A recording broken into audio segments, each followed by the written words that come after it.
வவுனியா நகரிலிருந்து 18 கிலோமீட்டர் தொலைவில் அமைந்திருக்கின்ற 5 ஏக்கர் 9 பரப்பு நிலப்பரப்பை கொண்ட இந்த மாபெரும் காணி விற்பனைக்குள்ளது.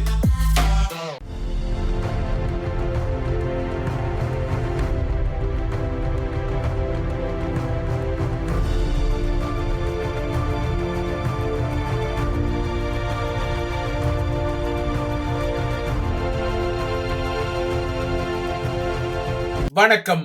இது ஐபிசி தமிழின் செய்தி வீச்சு. இன்றைய செய்தி வீச்சிலும் இலங்கை மற்றும் உலக நிலவரங்கள் காத்திருக்கின்றன.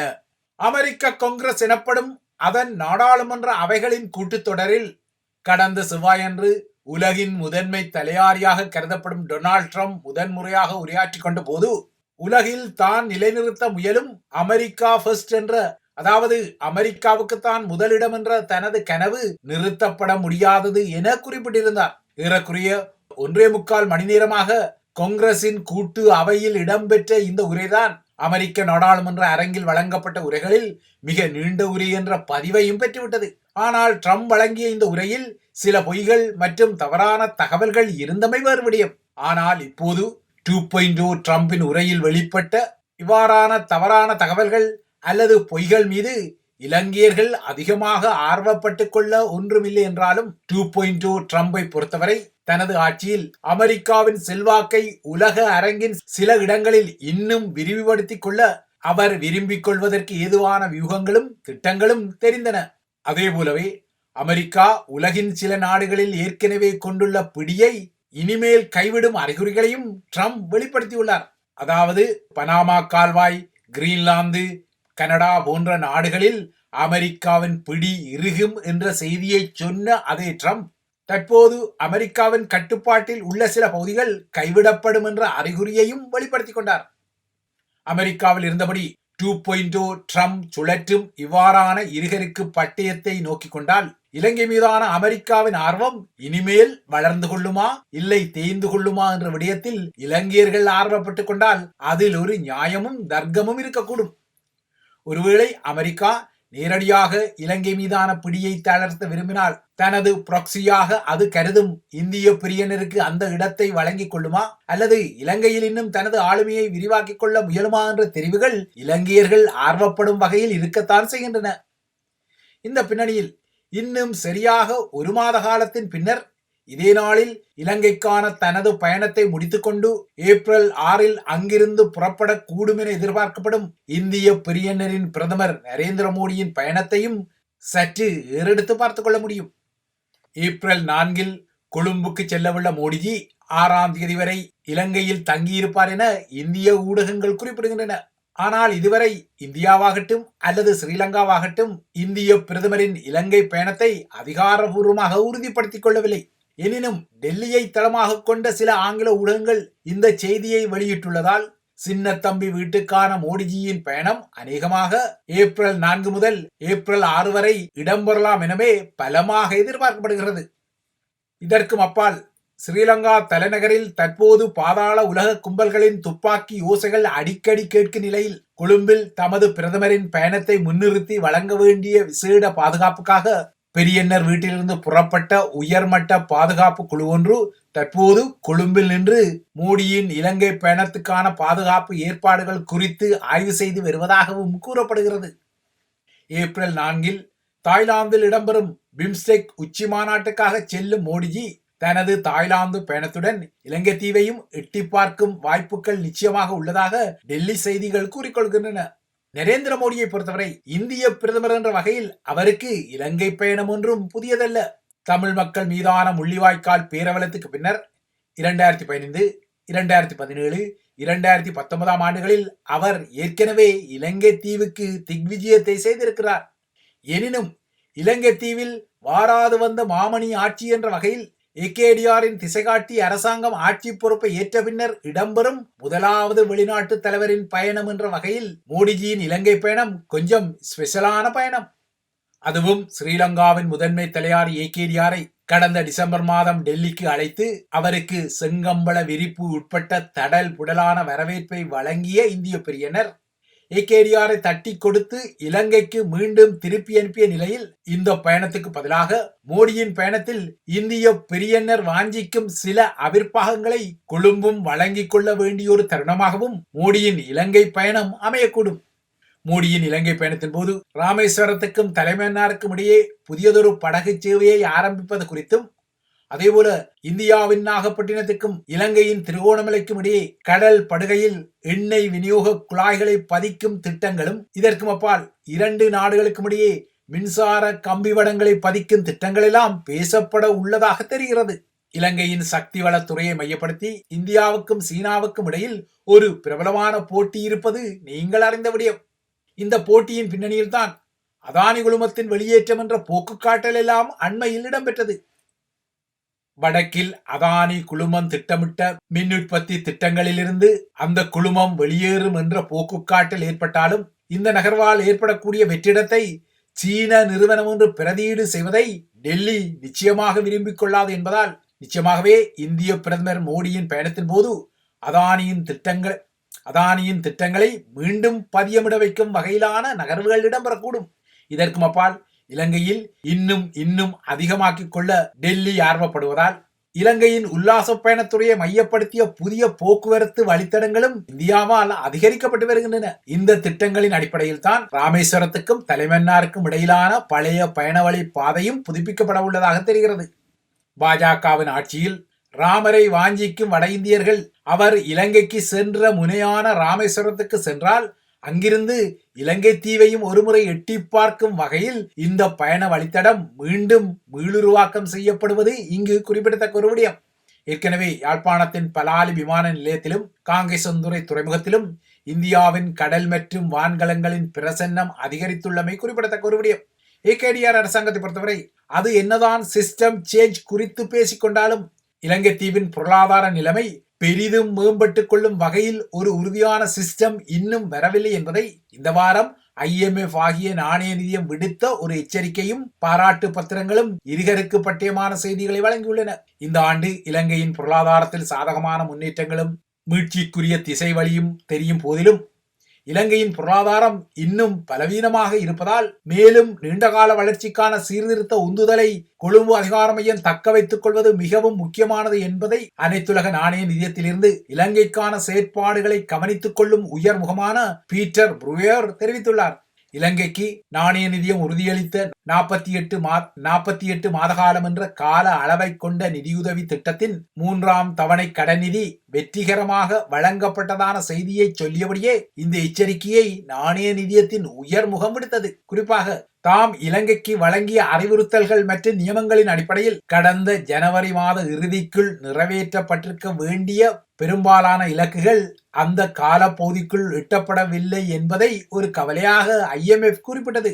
இது குறித்த ஒரு மறைமுகமான முறையீட்டையும் IMF அமைப்பு கொழும்பு அதிகார மையத்துக்கு வழங்கியுள்ளது. ஆயினும் இலங்கையில் பணவீக்கம் குறைவாக உள்ளது, வரி வருமானம் மேம்பட்டு வருகிறது, செலாவணி இருப்பும் ஏறுமுகப்பட்டுள்ளது, நாட்டின் பொருளாதார வளர்ச்சி சராசரியாக 4.3% உள்ளது என்ற சாதகமான விடயங்களையும் ப்ரூயர் செப்பியிருந்தார். இலங்கை தீவு குறித்த இவ்வாறான சாதக செப்புதல்களின் பின்னணியில் இந்திய பெரியனர் சின்னத்தம்பிக்கு வழங்கும் கடன்கள் மற்றும் மானியங்களுக்கும் ஒரு முக்கிய வகிபாகம் இருப்பதால் இலங்கைக்கு இன்னமும் பெரியனரின் உதவி அதிகமாக தேவைப்படும் என்ற விடயம் யதார்த்தமானது. இந்த யதார்த்தத்தின் அடிப்படையில் தான் மோடியின் அடுத்த மாத இலங்கை பயணத்தில் இதற்குரிய சில நீட்சிகள் வெளிப்படவும் கூடும். இதற்கிடையே இலங்கையின் பொருளாதார நிலைமை மேம்பட வேண்டுமானால் நிலையான வருமானத்தை அரசாங்கம் திரட்டிக் கொள்வது மிக மிக முக்கியமானது என்ற இடித்துரைப்பை IMF இந்த வாரமும் வலியுறுத்திய நிலையில் உடனடியாகவே ஏகேடிஆர் அதற்கு எதிர்வினையாற்றியுள்ளதாக தெரிகிறது. அந்த வகையில் நேற்று இலங்கையின் உள்நாட்டு இறைவரி திணைக்கள அதிகாரிகளை தனக்கு முன்னாக கூட்டி இருத்திய ஏகேடிஆர் இந்த வருடத்துக்கு இலக்கு வைக்கப்பட்ட வரி வருமானத்தை திரட்டிக் கொள்வதற்காக சாட்டையை சுழற்றிக் கொள்ளுங்கள் என அதிகாரிகளை பணித்துள்ளார். அதாவது வரி வருமானத்தை முறையாக திரட்ட உள்நாட்டு இறைவரி திணைக்களத்திடம் உள்ள தற்போதைய சிஸ்டம் உதவி கொள்ளவில்லை என்ற ஒரு கவலையை வெளிப்படுத்திய ஏகேடிஆர் இந்த கவலையின் அடிப்படையில் தற்போது நாட்டில் நடைமுறையில் உள்ள வரி அறவீட்டு சிஸ்டத்தை விட நல்ல சிஸ்டம் ஒன்றை உருவாக்க வேண்டும் எனவும் அதிகாரிகளுக்கு இடித்துரைப்புகளை வழங்கியுள்ளார். அதாவது இலங்கை மக்களிடமிருந்து வரிகளை அறவிடும் விடயத்தில் சோம்பி இருக்க வேண்டாம், அறவிட வேண்டிய வரியை முறையாக அறவிட்டுக் கொள்ளுங்கள், கராராக கறந்து கொள்ளுங்கள் என எகேடிஆரை அறிவுறுத்தலை நேற்று வழங்கியிருப்பதால் இனிமேல் குடிமக்களிடமிருந்து வரியை அறவிடும் விடயத்தில் அதிகாரிகள் பரபரப்பாக இயங்க வேண்டிய நிலையும் வருகிறது. ஆனால் இதற்காக இவ்வாறான பரபரப்பான இயங்கு விதியின் அடிப்படையில் தான் ராஜபக்சக்களின் குடும்ப பாட்டியான டெய்சி ஆச்சி நேற்று கைது செய்யப்பட்டு பிணையில் விடுவிக்கப்பட்ட நகர்வையும், அதுபோல களனி பகுதியில் காணியொன்றை போலியான ஆவணங்களை தயாரித்து விற்று பணத்தை மோசடி செய்ததான குற்றச்சாட்டில் சண்டியர் மேர்வின் சில்வாவும் அவருடன் சேர்த்து 6 பேரும் நேற்றிரவு அள்ளி செல்லப்பட்ட விடயத்தையும் சட்டு புட்டென பொருத்தி பார்க்க முடியாது.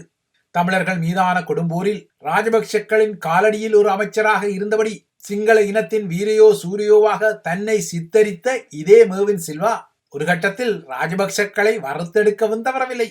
ஆனால் தன்னை ஒரு சிங்கள சிங்கமாக வர்ணித்து மக்களுக்காக குரல் கொடுப்பதாக கூறிய இந்த ஆசாடபூதி அரசியல்வாதி களனி பிரதேச சபைக்கு சொந்தமான காணியொன்றுக்கே போலியாக ஆவணங்களை தயாரித்து அதனை மோசடியாக விற்று 75 மில்லியன் ரூபாவை ஆட்டை போட்டதான குற்றச்சாட்டில் நேற்று கைது செய்யப்பட்டுள்ளார். எகேடிஆர் அரசாங்கத்தின் குற்ற புலனாய்வுத்துறை இப்போது அதிகமாக ராஜபக்ச குடும்பத்தின் குருளைகளையும் இவ்வாறானவர்களையும் கைது செய்து வந்தாலும், அதாவது ராஜபக்ச குடும்ப குருளைகளான நாமல் மற்றும் ஜோசித ஆகியோர் குறிவைக்கப்பட்டாலும், அவர்களின் குடும்ப பாட்டியான டெய்சி ஆச்சியும் இப்போது நீதிமன்றத்துக்கு இழுத்தெடுக்கப்பட்டாலும், இதற்கும் அப்பால் மேர்வின் சில்வா அன்கோ நேற்றிரவு கைது செய்யப்பட்டாலும், எகேடிஆர் தரப்பு முழங்கிய தேர்தல் வாக்குறுதிகள் இன்னமும் முழுமையாக முன்னகர்த்தப்படவில்லை. தாம் ஆட்சிக்கு வந்தால் ராஜபக்சேக்கள் உகண்டாவில் பதுக்கிய பணத்தை வெளியே கொண்டு வருவோம் என சொல்லிய எகேடிஆர் தரப்பால் இன்னமும் அவ்வாறாக பதுக்கல்களை செய்த சுறாக்களுக்கு வலைகளை விரித்துக் கொள்ள முடியவில்லை. மாறாக டெய்சி ஆச்சி, மேர்வின் போன்ற சிறிய சிறிய மீன்களுக்குத்தான் அவர்களால் தூண்டில் போட முடிகிறது. ஆனால் இவ்வாறாக சிறிய மீன்களுக்கு தூண்டில்களை போட்டாலும் எதிர்வரும் உள்ளூராட்சி தேர்தல் பரப்புரையின் போது முறைகேடுகளை செய்த கடந்த கால ஆட்சியாளர்களை தாம் மடக்கி பிடிப்பதான ஒரு பரப்புரையை எகேடிஆர் தரப்பால் செய்து கொள்வதற்கு ஏதுவான வகையில்தான் இப்போது மேர்வின் சில்வா அன்கோவும் கைது செய்யப்பட்டதாக தெரிகிறது. இவை இலங்கை விடயங்கள். அடுத்து உலக நிலவரங்களை நோக்கிக் கொண்டால், உக்ரைன் தற்போது எதிர்நோக்கிக் கொள்ளும் பாதகமான நிலை மற்றும் ஐரோப்பாவின் பாதுகாப்பு குறித்து ஐரோப்பிய நாடுகள் தொடர்ந்தும் தீவிரமாக இருப்பதால் அடுத்த வாரம் பிரான்ஸ் தலைநகர் பாரிஸில் இன்னொரு ஐரோப்பிய உச்சி மாநாடு இடம்பெற உள்ளது. இந்த நிலையில் நேற்றிரவு நாட்டு மக்களுக்கு உரையாற்றிய பிரெஞ்சு அரசு தலைவர் இமானுவேல் மேக்ரான் தனது உரையில் சில முக்கியமான விடயங்களை கோடிட்டு காட்டியுள்ளார். அமெரிக்காவில் ட்ரம்பின் ஆட்சி எடுத்த ஜூவடிவ திருப்பத்தால் ஐரோப்பா திடீரென எதிர்கொள்ளும் கடினமான பாதை குறித்து ஒரு எச்சரிக்கையை வெளியிட்ட மேக்ரான், அமெரிக்கா ரஷ்யாவை புறந்தள்ளி தமது ஐரோப்பிய அணியுடன் நெருங்கி செயற்படாமல் விட்டால் ஐரோப்பிய நாடுகள் மாற்று திட்டங்களுக்கு தயாராக இருக்க வேண்டும் என்ற ஒரு முன்னெச்சரிக்கையை விடுத்தார். இவ்வாறு முன்னெச்சரிக்கையை விடுத்த மேக்ரான் இதன் அடிப்படையில் இதுவரை ஐரோப்பியர்கள் காணாத சில புதிய நிலைமைகளை உருவாக்கும் வகையிலான முடிவுகள் அதிரடியாக வரும் என்பதையும் கோடிட்டு காட்டினார். அதாவது ஐரோப்பிய கண்டத்தில் ஒரு உண்மையான போர் காத்திருப்பதான முழக்கத்தை மேக்ரான் நேற்றைய உரையில் வெளிப்படுத்த தவறவில்லை. இதற்கும் அப்பால் உக்ரைனுக்கும் ரஷ்யாவுக்கும் இடையில் அமெரிக்க ரஷ்ய பேச்சுவார்த்தையின் ஊடாக ஒரு சமாதான ஒப்பந்தம் உருவாக்கி கொண்டால் இனிமேல் உக்ரைன் மீது ரஷ்யா மீண்டும் படையெடுக்காமல் இருப்பதை உறுதிப்படுத்த உக்ரைனுக்கு ஐரோப்பிய நாடுகள் ஒரு அமைதிப்படையை அனுப்ப வேண்டும் என்ற திட்டத்தையும் அவர் தொட்டார். கூட்டி கழித்து பார்த்தால் மேக்ரானின் இந்த உரையில் ஐரோப்பியர்களுக்கு நியூ ஏரா ஒன்று, அதாவது புதிய சகாப்தம் ஒன்று உருவாகி கொள்ளும் நிலைமை குறித்து பேசியிருக்கிறார். அதாவது ஐரோப்பாவின் நீண்டகால நட்பு நாடான அமெரிக்கா உக்ரைன் மீதான தனது நிலைப்பாட்டை மாற்றினால் ஐரோப்பா ஒரு புதிய சகாப்தத்தில் நுழையும் என்பது மேக்ரானின் செய்தியின் அடிநாதமாகும். மேக்ரானின் இந்த செய்தியை மையப்படுத்தித்தான் அடுத்த வாரம் ஐரோப்பிய தலைவர்கள் மீண்டும் பாரிஸ் நகரில் கூடி ஐரோப்பா மற்றும் உக்ரைனின் பாதுகாப்பு குறித்து ஆய்வுகளை செய்ய உள்ளமை குறிப்பிடத்தக்கது. ஐரோப்பா இவ்வாறு அதிர்ந்து கொள்ள உக்ரைனுடன் உளவுத்துறை பகிர்வுகளை செய்யக்கூடாதென அமெரிக்க புலனாய்வு துறைக்கு ட்ரம்ப் நிர்வாகம் உத்தரவு ஒன்றை பிறப்பித்துள்ளது. வெள்ளை மாளிகையிலிருந்து புறப்பட்ட இந்த உளவுத்துறை பகிர்வு மீதான இடைநிறுத்தம் தற்காலிகமானதா அல்லது நிரந்தரமானதா என்பது தெளிவாக தெரியவில்லை. ஆனால் அமெரிக்காவின் தேசிய பாதுகாப்பு ஆலோசகரும் CIA இயக்குனரும் இந்த உளவுத்துறை பகிர்வின் இடைநிறுத்தத்தை உறுதிப்படுத்தியுள்ளனர். கடந்த வாரம் உக்ரைனிய அரசு தலைவர் விளாடிமிர் ஜெலன்ஸ்கிக்கும் அமெரிக்க அரசு தலைவர் டொனால்ட் ட்ரம்புக்கும் இடையே ஏற்பட்ட நேரடியான வாய்த்தர்க்க மோதலை தொடர்ந்து ட்ரம்ப் உக்ரைனை இருக்கும் வகையில் எடுத்து வரும் நகர்வுகளில் ஒன்றாக இந்த உளவுத்துறை பகிர்வு இடைநிறுத்த விடயமும் வந்துள்ளது. இந்த நிலையில் ரஷ்யாவின் போரை முடிவுக்கு கொண்டு வருவதற்கான முதல் கட்ட படிகளுக்குரிய திட்டத்தில் உக்ரைனும் ஐரோப்பிய நாடுகளும் செயற்பட்டு வருவதாக குறிப்பிடும் உக்ரைனிய அரசு தலைவர், ஐரோப்பா, உக்ரைன் மற்றும் அமெரிக்கா ஆகியன இணைந்து இந்த விடயத்தில் பேச்சுக்களை நடத்துவதன் முக்கியத்துவத்தை மீண்டும் வலியுறுத்தினார். இந்த நிலையில் தனது பங்காளி நாடுகள் மீதான வணிகத்துறை போரை ஆரம்பித்துள்ள ட்ரம்ப் நேற்று கனேடிய பிரதமர் ஜஸ்டின் ட்ரூடோவுடன் தொலைபேசியில் பேசியிருக்கிறார். ட்ரூடோவுடனான தனது தொலைபேசி பேச்சு ஓரளவுக்கு நட்பு முறையில் முடிவடைந்ததாகவும் ட்ரம்ப் கூறினார். ஆனால் இரண்டு நாடுகளுக்கும் இடையில் வெடித்துள்ள வரியை மையப்படுத்திய வணிக போரில் எந்த ஒரு சமரசத்தையும் ட்ரம்ப் நேற்று வெளிப்படுத்திக் கொள்ளவில்லை.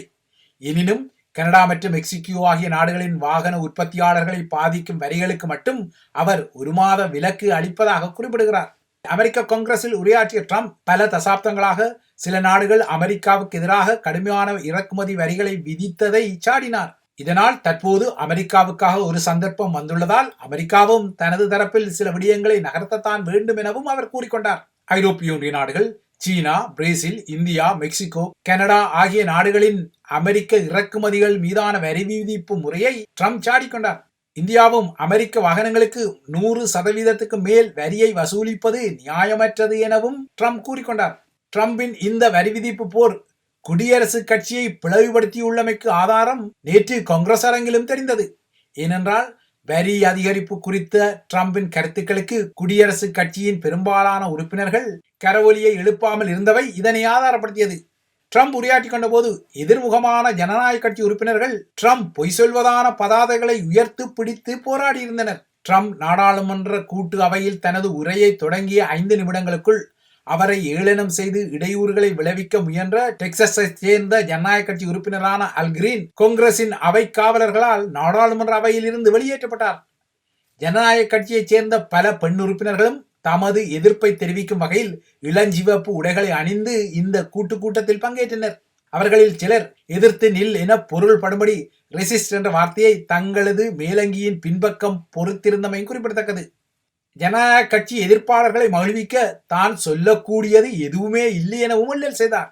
இந்த நிலையில் 2.0 ட்ரம்பின் ஆட்சியில் அமெரிக்காவின் இன்னொரு பாரம்பரியமான முறைமையும் மாற்றப்படுவது பகிரங்கப்பட்டுள்ளது. அமெரிக்காவை பொறுத்தவரை பயங்கரவாத அமைப்புகளுடன் நேரடியாக பேச்சுக்களை நடத்தி கொள்வதில்லை என்பது ஒரு பாரம்பரிய நிலைப்பாடாக இருந்தது.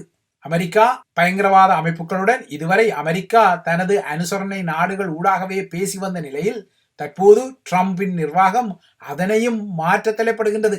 அந்த வகையில் காசாவின் போர் நிறுத்தம் குறித்து ஹமாஸுடன் நேரடியாக அமெரிக்கா தற்போது பேச்சுக்களை நடத்தி வருவதும் அம்பலப்பட்டுள்ளது. இவைதான் ஐபிசி தமிழின் செய்தி வீச்சு. தொடர்ந்தும் ஐபிசி தமிழுடன் இணைந்திருங்கள்.